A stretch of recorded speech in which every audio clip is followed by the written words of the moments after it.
For his third UFC fight he was expected to face Sean Strickland, who was undefeated fighting as a middleweight, and the current number 4 in the rankings at the time. The UFC intentionally placed the fight between Pereira and Strickland in the same card of Adesanya vs Cannonier main event at UFC 276. The winner of the fight between Pereira and Strickland would be the next challenger for the belt. Alex knocked out Strickland in the first round. In the post-fight interview, he grabbed Joe Rogan's microphone and asked everyone present in the arena to root for Adesanya to defend the belt against Cannonier, so that he and the Nigerian would face each other again, but this time in a different sport. This was a quick victory for the Brazilian fighter. He came out of the fight unharmed and left the locker room and went to watch the main fight between Izzy and Cannonier in the front row.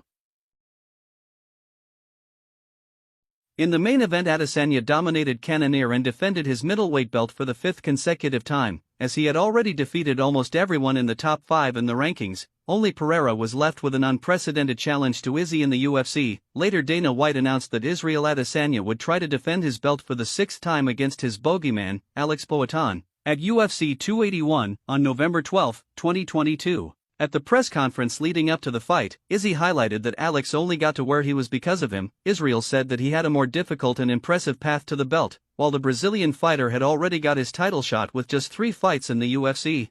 They engaged in trash talk, in a somewhat limited way due to the language barrier, as Pereira doesn't speak English and Adesanya doesn't understand Portuguese. Behind us, there's a whole army, and then behind us, there's a whole nation, there's a whole spirit, there's a whole mana, and you can't fuck with it. Trust me, you can't. Você vai estar sozinho lá dentro do octógono. I don't speak Portuguese. You're going to be alone inside that octagon without a team. Oh yes, you and me, don't worry, but they're going to be with me. They're going to be with me in spirit. He's got bragging rights. Talk all the shit you want. Talk all the shit you want. Because trust me, they can't save you either when you're locked in there with me. Ei, Adesanya, deixa eu te fazer uma pergunta. Você quer estar aqui realmente? Caralho, I can't understand what this guy is saying, man. Do you really want to be here? I am here. I am here. Despite having 2 wins over Israel, Poatan never underestimated or belittled Adesanya's skills, since in the first fight between them was a controversial decision, and in the second fight he was close to being knocked out in the second round, but this third fight between them was in a different sport. At the time, Adesanya had 24 fights in MMA, 23 wins, and 1 loss to Ian Blachowicz at light heavyweight. As a middleweight, Izzy was still undefeated, while Alex had only 7 fights in mixed martial arts, 6 wins and 1 loss. Poatan had less experience, but he had the emotional advantage, as he was the only man to knock out the Nigerian fighter. Combining boxing, kickboxing, and MMA, Izzy already had more than 100 professional fights. In those more than 100 fights, only 1 individual managed to knock him out, and that was exactly Alex Pereira. 5 years after suffering one of the most devastating knockouts in the history of kickboxing, Adesanya would finally have the chance to get revenge. This fight had a huge weight on him, because if he lost the fight, he would leave the throne, and the one to occupy the throne would be exactly his biggest rival, and for him that would be a nightmare coming true. 6 years later, a fight that had only served to fill a kickboxing preliminary card in China. Now it's the main event of the biggest fight organization in the world. The trilogy has already started on fire, with the Brazilian throwing a flying kick that lands in the void. The first round was balanced, with both fighters throwing heavy blows at each other.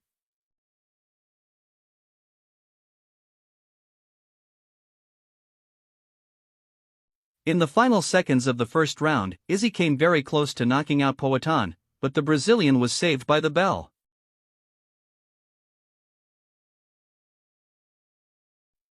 In the second round, Izzy was more confident, while Alex was trying to surround Adesanya in the fence, but was not successful.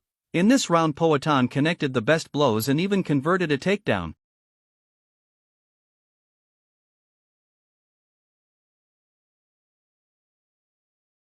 The fight was 1-1 on the scorecards. The third round began with kicks exchanges. The Brazilian was doing better in the stand-up fight.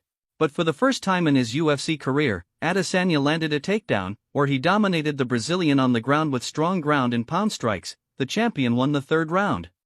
In the fourth round, Pereira appeared to be more worn out and tired. The Nigerian won that round too. Alex urgently needed the knockout.